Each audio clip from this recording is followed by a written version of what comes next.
Another beautiful Sunday afternoon. This is Rubbin Minds. Welcome. My name is Ebuka Obiuchendo. Thanks a lot for joining us. Yes, Nigeria celebrated 60 years of its independence in the past week, and a lot of people, sort of took it as a moment to reflect on our nationhood and a lot of the things that might be going not so well. But in the last couple of hours, something else has popped up. And I've done this show for, I think, about going on 8 years now, and I know that I talk a lot about things that I've repeatedly spoken on this show, kidnappings, terrorism. But I think the one that completely shocks me every time is, the issue with SARS, the Special Anti-Robbery Squad, mostly because it's a government agency and we should be at a point now where they should have regulated themselves enough to be doing the right thing. And we're there again. A young man we hear was allegedly shot dead in Ogeli yesterday, and there also talks about something else happening somewhere in Abuja as well.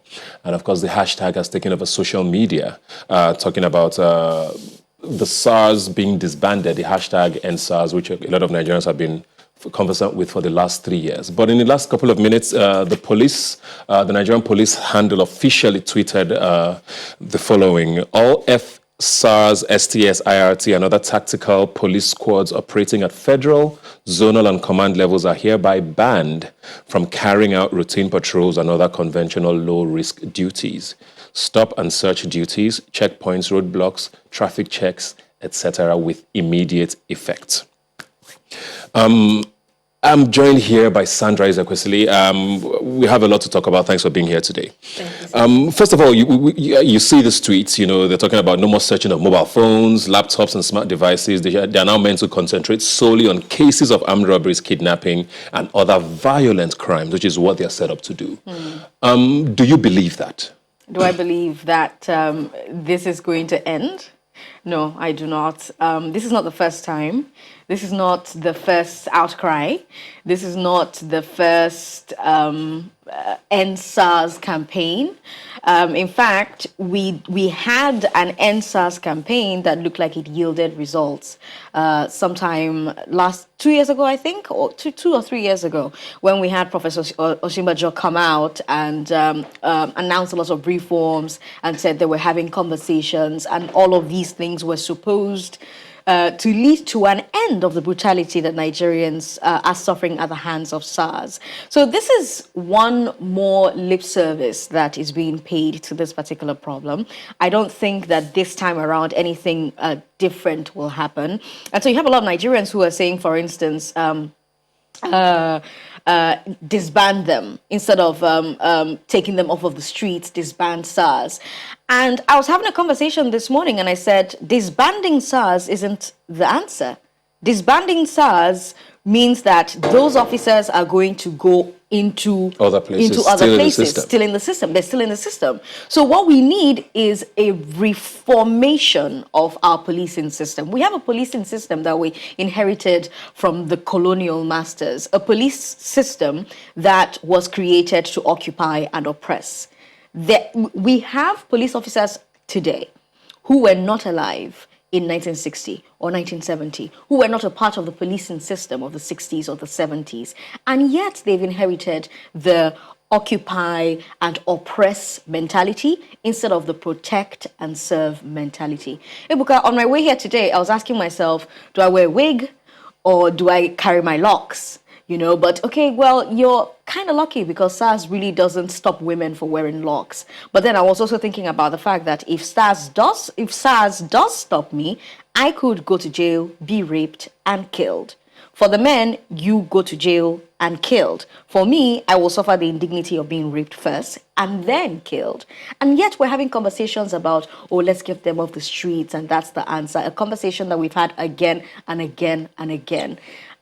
I think we know that this will not work, and I think we should keep the heat. We should keep our feet on the necks of government until government does more than say, take them off of the streets, because that's not the answer. Why do you think it's taking government so long? Because I understand a lot of people have said, yes, disband, but I also get your argument, disbanding doesn't necessarily solve everything. This might also be a welcome development to get them off the streets for starters. But like I said, the first hashtag probably started, I think, 2017 or thereabout, if I'm not sure. This is about 3 years.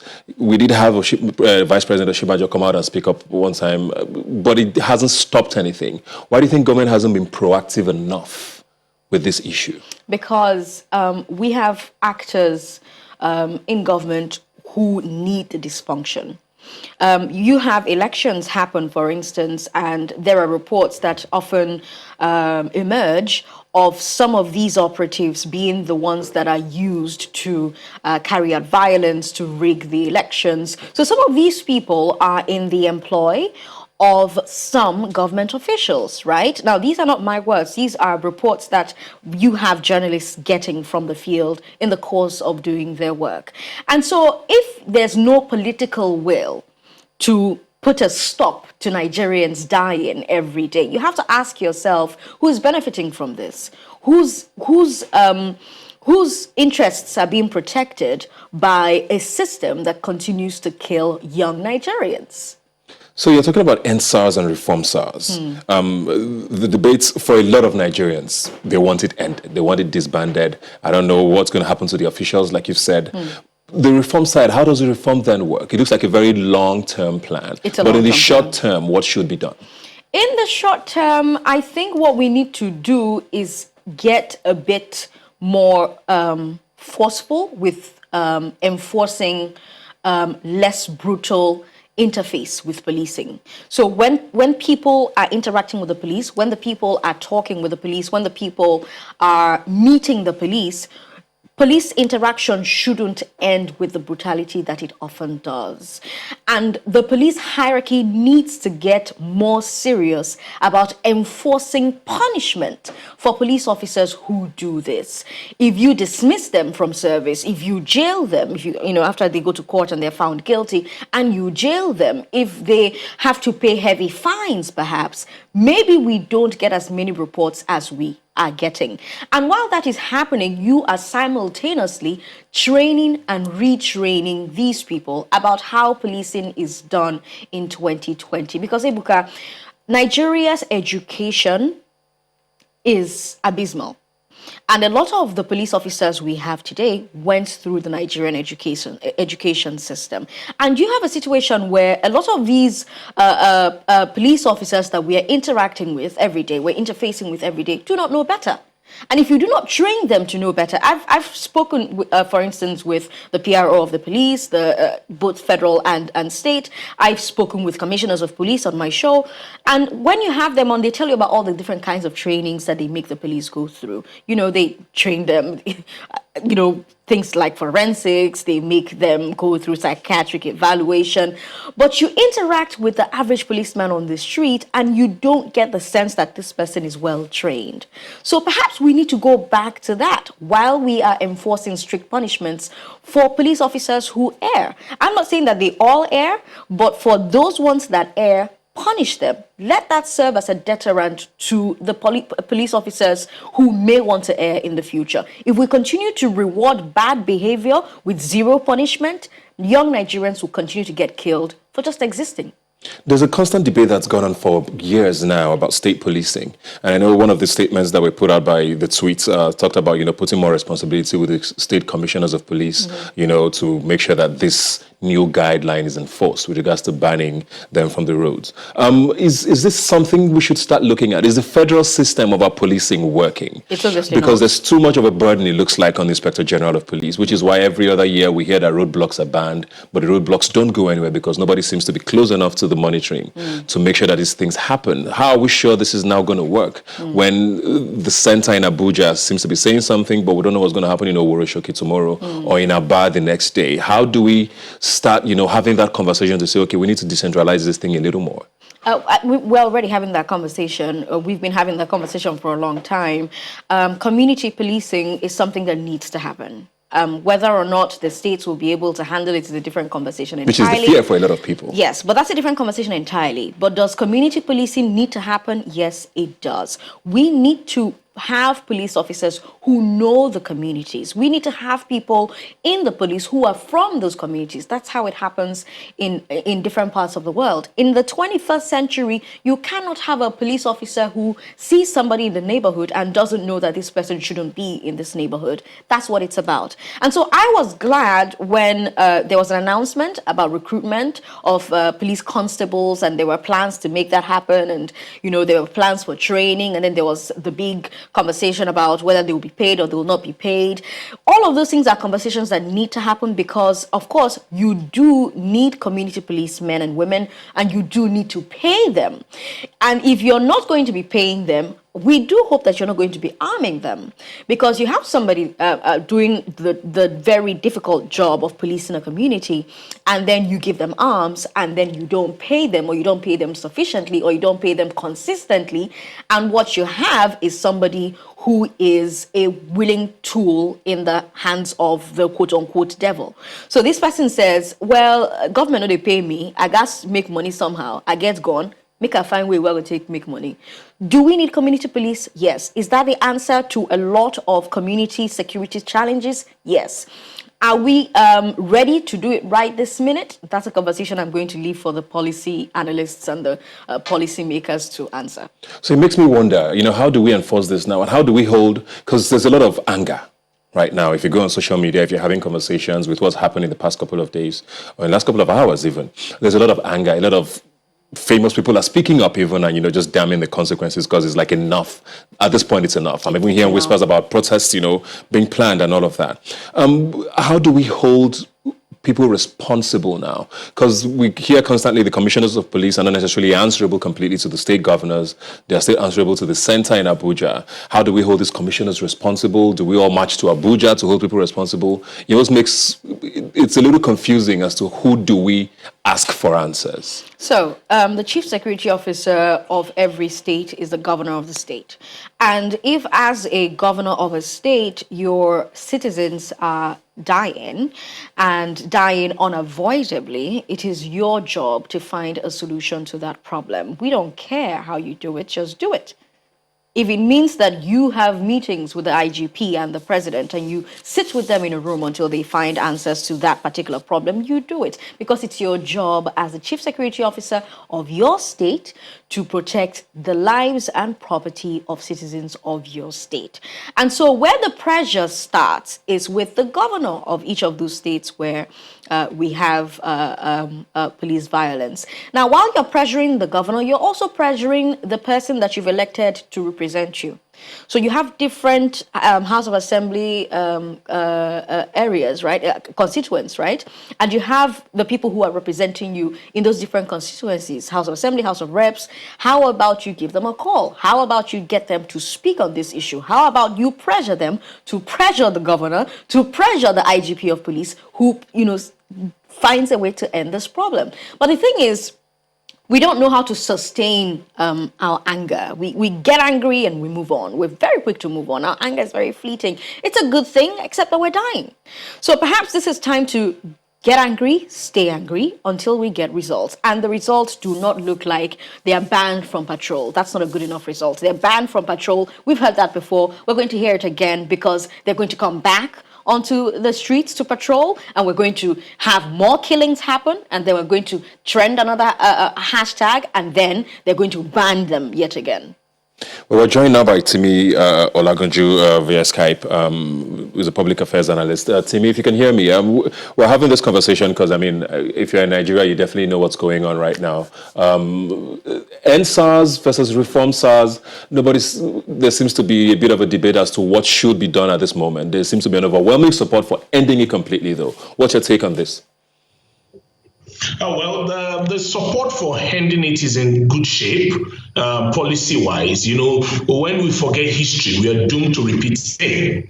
And so the challenge that we've had was the possibility for a reform, which happened some few months ago thereabout, when the acting president, the vice president, in the absence of the president, tried to impute some reforms as at that time. But look where it has brought us to. right? So it is quite evident from the historical policy framework going forward that we need to end SARS. Let's take the statistics. We say that SARS basically is an anti-robbery squad. Now, how many robbery issues have that particular unit dealt with? Is there any other body that can do the same job that SARS is doing? Is SARS supposed to extend the duties of anti-robbery into electronic fraud? These are clear issues of concern, and frankly speaking, the current framework of the SARS, as it were, calls for a complete annulment, a complete end of the department within the police, and the reconstitution of something entirely different, as it were. So the question now is, like Sandra had mentioned earlier, so you end SARS, but the officers are actually the problem, not the SARS body itself. Because, I mean, it's human beings who make up SARS. So you end SARS, the personnel still are in the system. What's the guarantee that they don't continue doing this in some other form? So how do we go about that conversation, I guess, is the question. Yeah, that's a very key question. However, because of the fact that the system in itself is made up of the people, right? And those people that constitute the SARS have kind of exercised that power extremely different from others. For example, SARS officials hardly wear uniforms when they harass you. They harass with such impunity that the policy framework allows them to operate in such clandestine approach. And so the fact about the redistribution of police officers who are in SARS and making them become like regular police officers first, and that is after they've done a proper scrutiny of those who are fit, both intellectually, mentally, and psychologically, to be reintegrated into the police force. Now, that clears out that air of mystery and brings in some level of transparency, because now they have to wear uniforms like the regular police force, and they have to do things like the regular police force. After that is done, dealing with the foundation, because in this case, the foundation is destroyed. There is nothing the makeup artist can do, right, than put a powdered approach. So reforming SARS at its way is a powdered approach. But ending SARS and taking these police officers and making them operate like regular police officers, from which we can then start to frame something that can work in that context, is the way forward. And remember, the history of SARS itself, the history of SARS was that SARS started up in Lagos during the times of certain robbery squads that were happening across, Lagos as it was at that time. And the operation was basically anti-robbery before it was then further adopted into the federal system, as it were. So, consequently speaking, we need to go back to the drawing board. So just very quickly in one sentence, like I said, the police just tweeted that they've been banned from the streets with immediate effect. Do you think that's going to help? Very quickly. Well, the truth about it is no. You see, the fact that they have been banned is, well, maybe a policy step. However, the people are calling for a complete end to SARS and everything that so constitutes that body.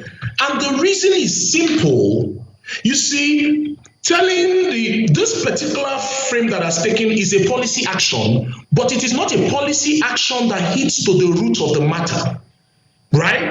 Because hitting to the root of the matter would also mean that there is need for justice for those parties involved or affected by the activities, the nefarious activities of SARS members, some level of accountability in trying to look through those who have turned SARS into a money-making machine and bringing them to book. That is the way forward. Thank you very much, Timi. Sandra, very quickly now. Do you think it's going to be a different outcome this time because the anger seems different? I hope that there will be a different outcome. I doubt that there will be a different outcome, but the different outcome happens if we keep our foot on the necks of the people whose hands it is in to change this. If we keep the pressure on, perhaps we'll have a different outcome. If we get tired after a few days, we're going to be here for a while. Thank you very much, Sandra. Thank you very much, Timmy, for joining us. It's a very heavy conversation to be had, but it has to keep going on. And hopefully, like you say, we don't stop with the pressure. Please don't go. We'll be right back.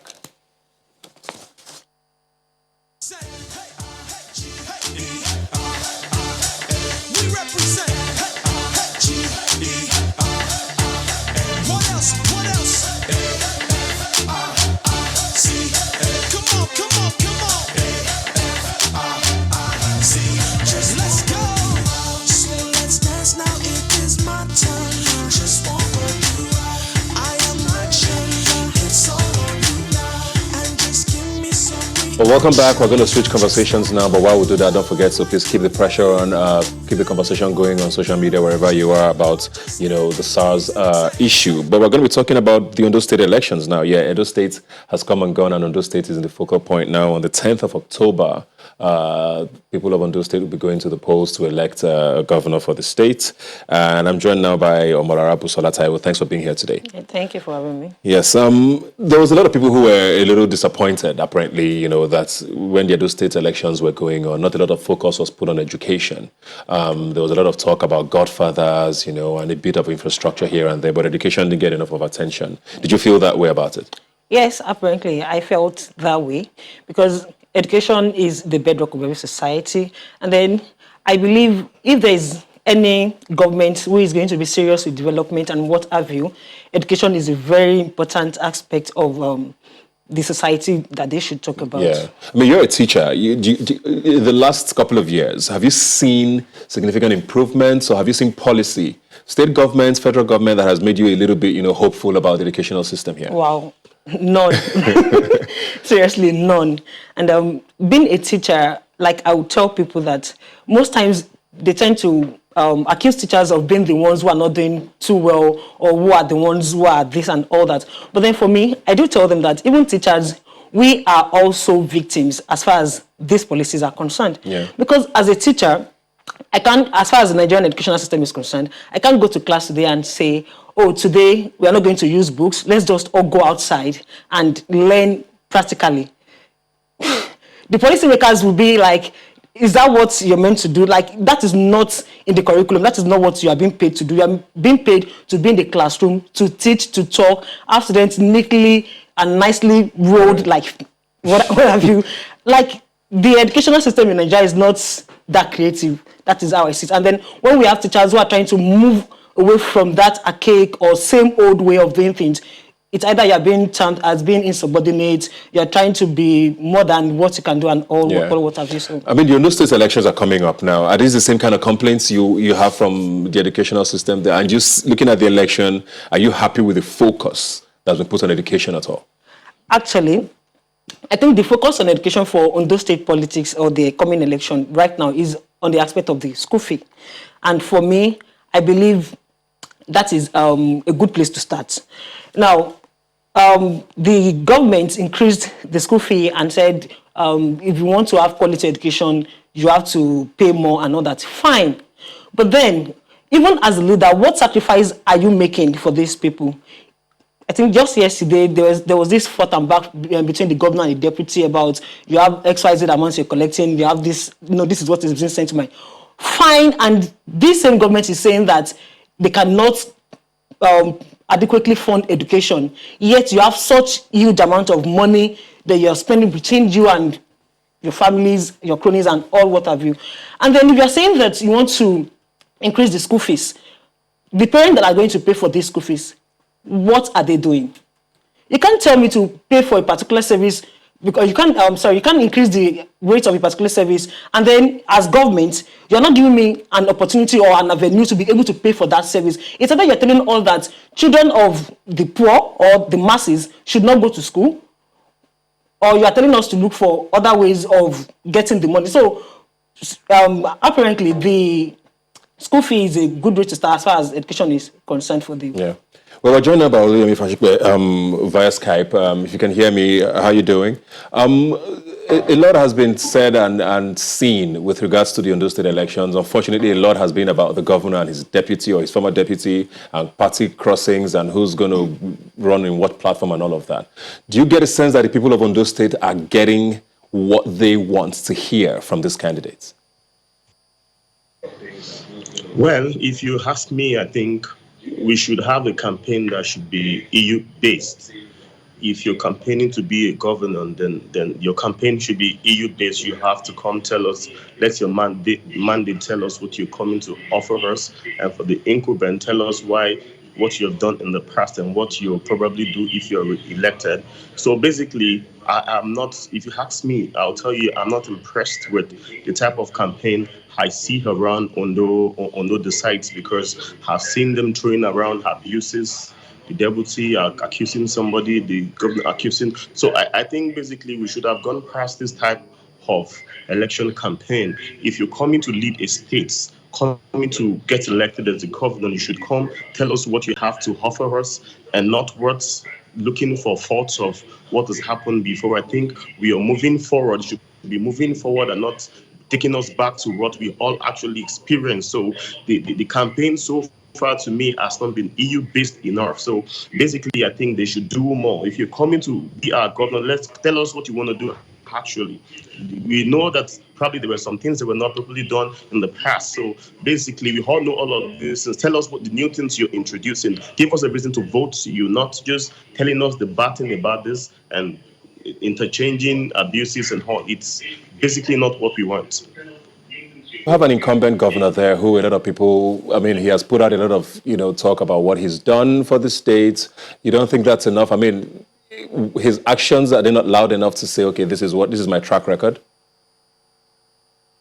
Well, I think when we're talking about election is about actually for an incumbent, it's about what you have done and how people appreciate what you have done so far. So basically, if you come to Ondo State now, in terms of development, you will have to ask 10 people and ask them, what is it that have changed in the state in the few years? So these things, I don't want to be critical. So it doesn't look like I'm campaigning, but basically, I think it is the decision of the people to take. That is why I'm particularly not happy with what is going on in the state at the moment. We're having a lot of election violence and all of that. So I think election should be about testing of popularity, how the people accept you. And that should be a function of the mandate, what you have brought forth, like, oh, this is what I'm going to do, or probably what you have done as an incumbent. It should not be. It should not be an issue of violence or where we are having today. We have had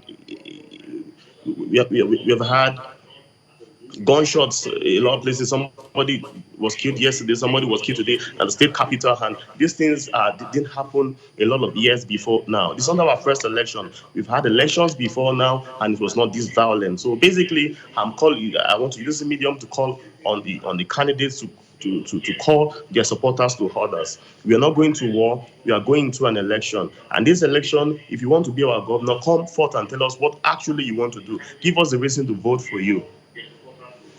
I get you, but there's also a lot of talk about, the burden is now on the opposition because they are the ones who want to wrest power from the incumbent governor. Are the opposition candidates doing enough? Have they sold themselves enough, you think? Do you see any signs that, people are excited about, what's been said by anybody?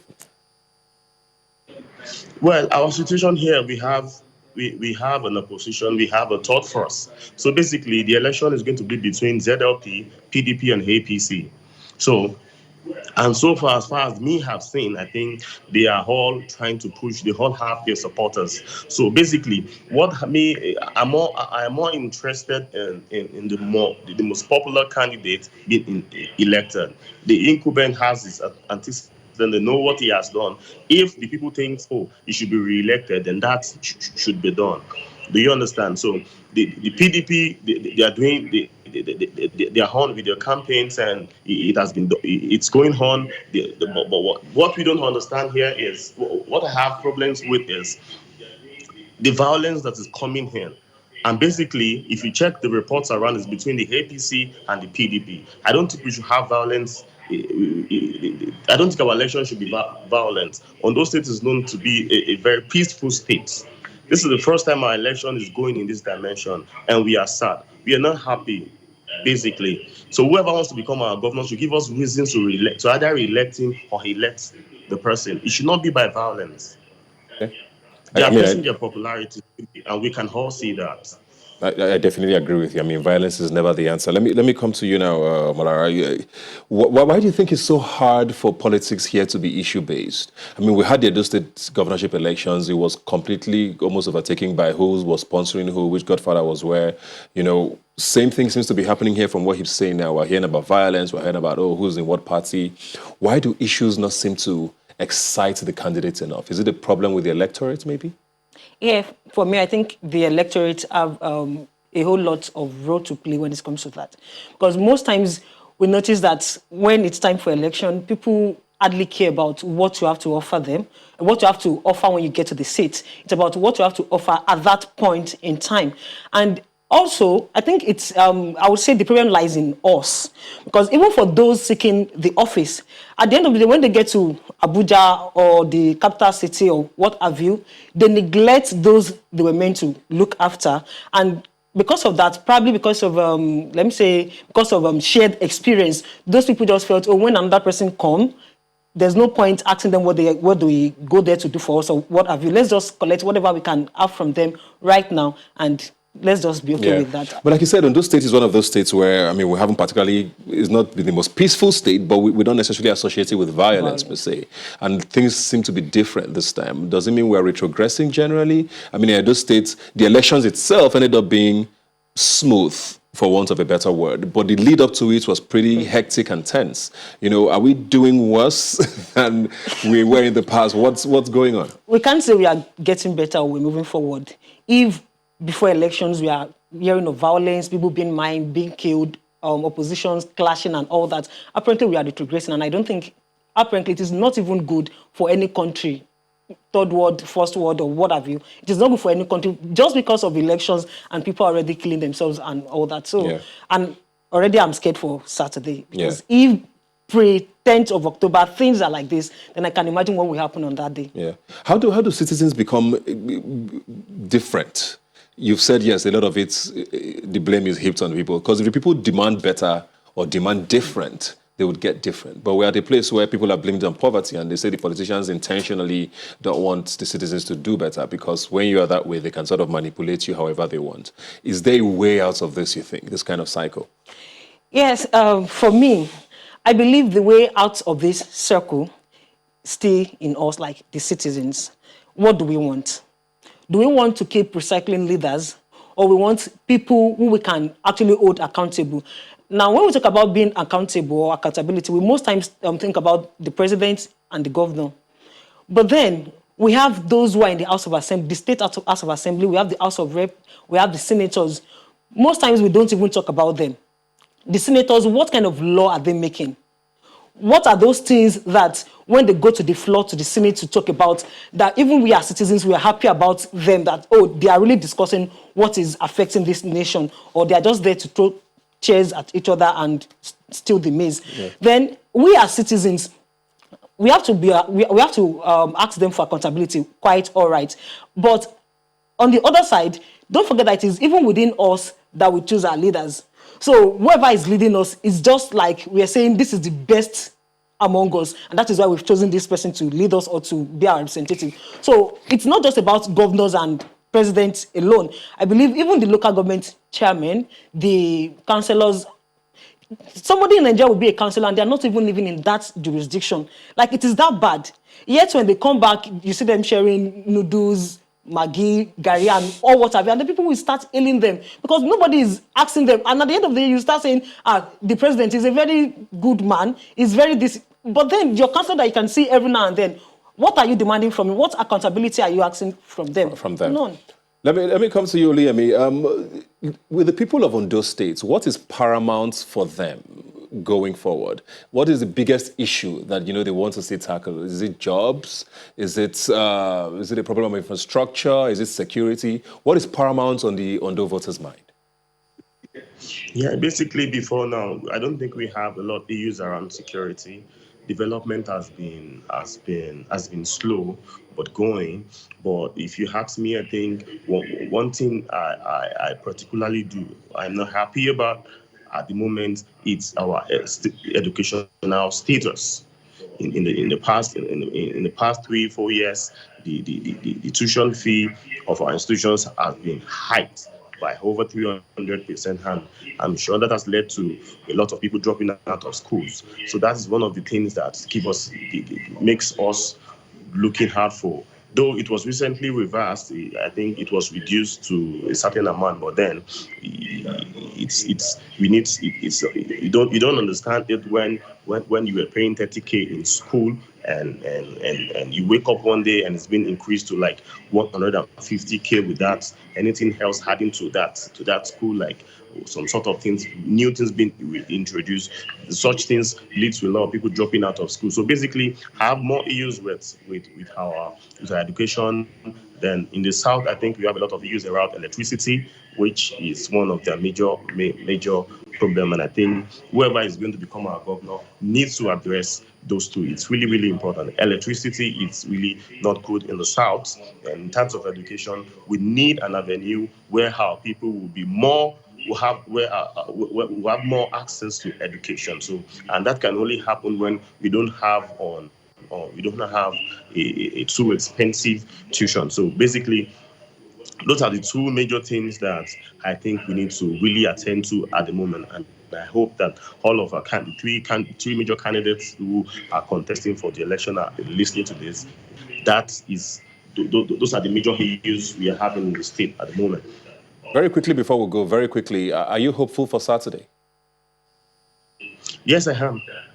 Hopeful in what terms, Ebuka? Are things going smoothly?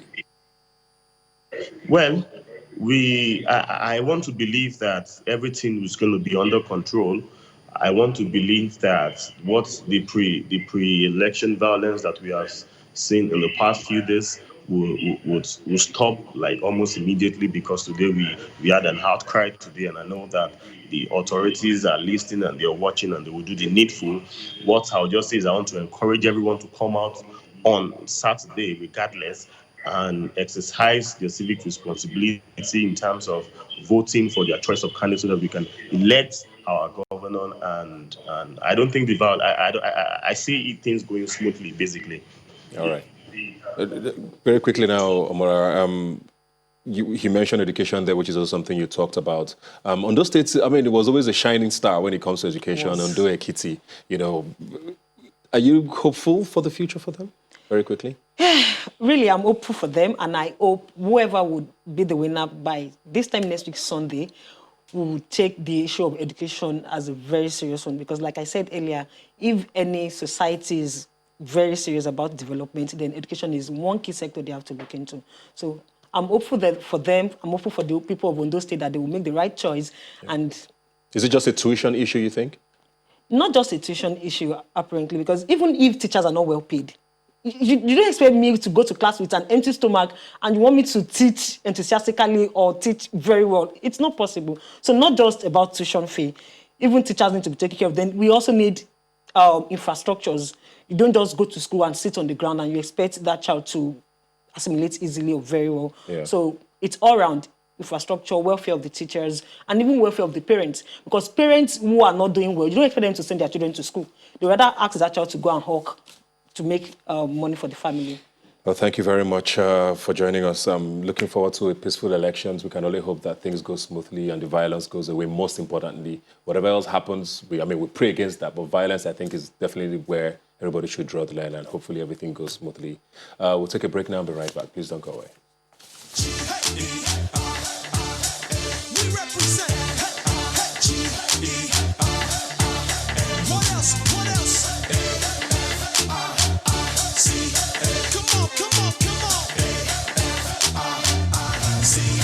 Let's go. So let's dance now. It is my turn. Just want you.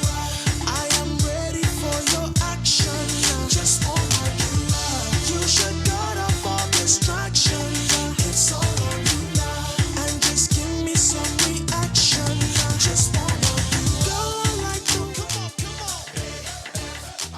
Welcome back. Yes, like I started off talking at the start of the show, Nigeria is 60. We celebrated our 60th independence anniversary on the 1st of October.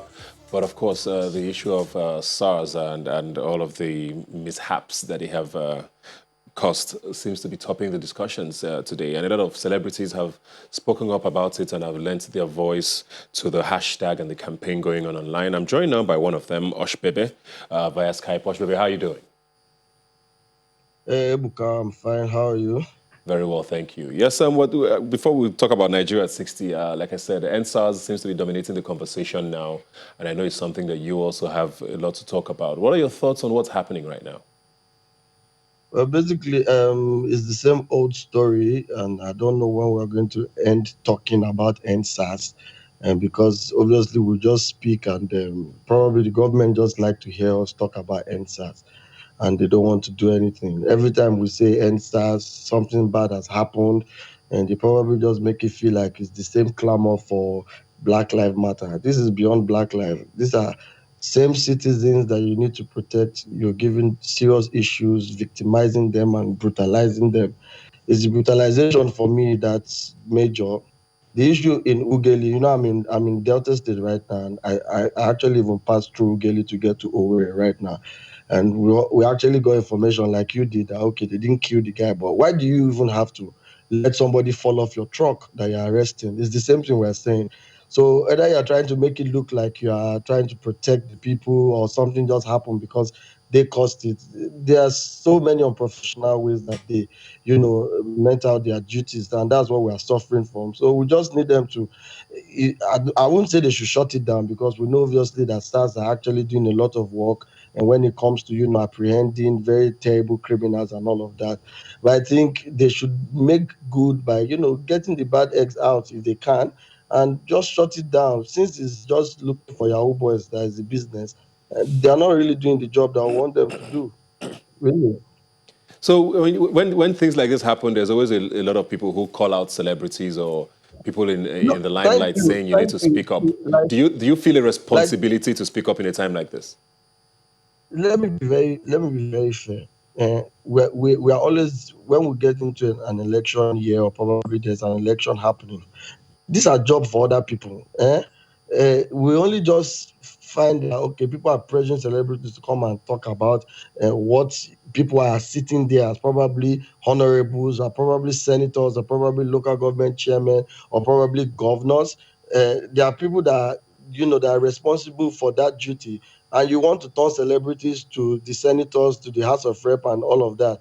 Before now, I'd already said something about stars. I put on something on my page. Somebody will just jump at you and say, "You're supposed to be talking about it." We say these things. You, for well, know that I've worked on radio for over 9 years. And for every time we have this right to still talk about the same old issues that we have. I just feel the people who have they are not really capable. It's not even about ending SARS and we should also end our politicians, as far as I'm concerned. Because if they are not, doing their job, if they are doing their job, nobody will be calling on celebrities that is here to come and help you relax and entertain you. You are the ones you want police to come and shoot. You understand? Yes, we have voices, we know, but we are saying all of this. But we should even learn more to call the guy that we sent to Senate, to call the guy that we sent to the House of Rep. That's how to go. You go to your local government office, the youth, everybody should gather there and go and speak to your local government chairman and go to your governor's office and speak to your government too, because it really does not end with celebrities shouting. Yes, we can call attention, but also do we leave these other people that have the actual jobs to do? That's what we're saying. Should we leave them and be like, okay, yes, we voted them, or they come and share rice and share beans and share maybe Okada or something, and they are done for the year till another 4 years? They are not doing their job. That's what it's not even just saying Buhari, Buhari. They are not also doing their job. They are there too. That's my point. To be So very fair, that's my point. still on the issue of Nigeria, I mean, like I said, we're 60 this past week. It was our Diamond Jubilee. I mean, it's such a heavy name. Did you find anything to celebrate? I mean, they say comedians always bring the funny out of it. Was there anything interesting about the last 60 years that you found funny to celebrate? Aside Lekon this year, what else? Because because the truth is they've made us look less to the activities that happens in our economy, and we look forward to other form of relaxation. If we're in a society where we're even paying for light and we actually don't even have that service, what are we celebrating? To be very fair, we know quite well that okay, maybe 4 years is not enough, even 8 years is not enough to restructure or probably bring Nigeria back to its foot. But there are too many small things that we should enjoy as a country. Me, for one, I'll take my region, the Niger Delta region. We had the same issue. Or you say NDDC, NDDC, NDDC. Ebuka, have you come under your coat, come enter road from Benin to Warri, and you will not go to work for another 3 or 4 weeks. You understand me? Because it's terrible. So there's nothing really to jubilee, or I don't know the English you use for 60 years. If Nigeria is 60 years old and has not achieved anything, come on, now where's the future? That's what we're saying. There's no future there. There's no future. You rather prefer you go to some other foreign country that may Oyibo go and really shoot yourself. That makes us shoot you. They'll say you die for abroad. That plus, you understand? Than for you to be here, and we have so much money and we don't have roads. We are still talking about lights now in Nigeria, calculating how many watt has gone up, abi what do they call it, has gone up, or how many we are using or expecting from the dam and all of that. It's poor. It's poor. There's nothing really to celebrate, except when they talk about the locomotive train. But is the train enough? Where's it going to take us to? You even have train passing my village now. The ideal thing for the train that passes Alaja to go down to wherever place it goes to for steel is to carry steel. And that Delta Steel company is not working. It's not working. It's now called premium steel. There's nothing working inside there. How many rods are you going to carry from there to there? That's why the trains are there. But okay, who the train they carry? Okay, the people that they will carry from Abuja Airport to Kaduna. Hey, will they go where? It's more. There's more to a society than just all these migrant things. Give us what we deserve as a country. We have so much money. We see it in our senators' houses. That they live large. Now, if Dino come out and tell you, say, he be big boy before, all these people are enjoying their lives. We want we on the floor to enjoy. Yes, you must not do oil business before you are a rich Nigerian. That's what we're saying. So There are when, other when things too. so when you look at Nigeria now, I mean, it's our home. We are here. You are in Owerri. I'm here in Lagos. Now our country. What do you look at that gives you hope going forward? No, to be very fair, yeah, we'll definitely will lament and say all of it. I cannot live abroad, man, not lie. And because I cannot hustle and be following the Kevin Hart to drag their job. This is my business center. But my point is, if they can, okay, now what in going forward, what we hope for is let everything be fair for all. That's what I'm saying. Now they are doing political rallies. They can do parties and do everything and do their rallies. They can come out in their millions and their thousands and in their billions. But now we cannot even do our own work. We are hungry. Do you understand me? That's what I'm saying. Let everything be fair for all. So if you can gather your 300 millions or probably your 15 millions and you're fine to do that, and you don't do things that will only favor your own section or your own sector or your own part. Do things that will favor every Nigerian. We need basic amenities. We are not supposed to be begging for it.